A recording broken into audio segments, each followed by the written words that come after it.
Good morning, Sunday, April 13, 2025, at the AACA Museum in Hershey, Pennsylvania for the motorbike show.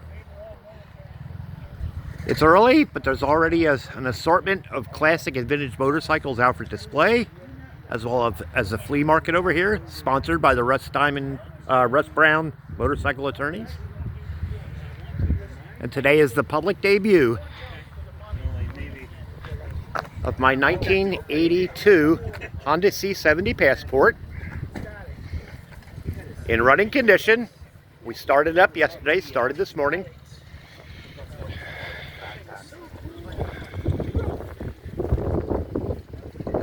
And it's the most common vehicle on Earth. More than 20 million, I believe, over 60 years. What makes this special is the present mileage on this is 1.4 miles. So I have it out here for display today at the AACA Museum, Hershey, Pennsylvania.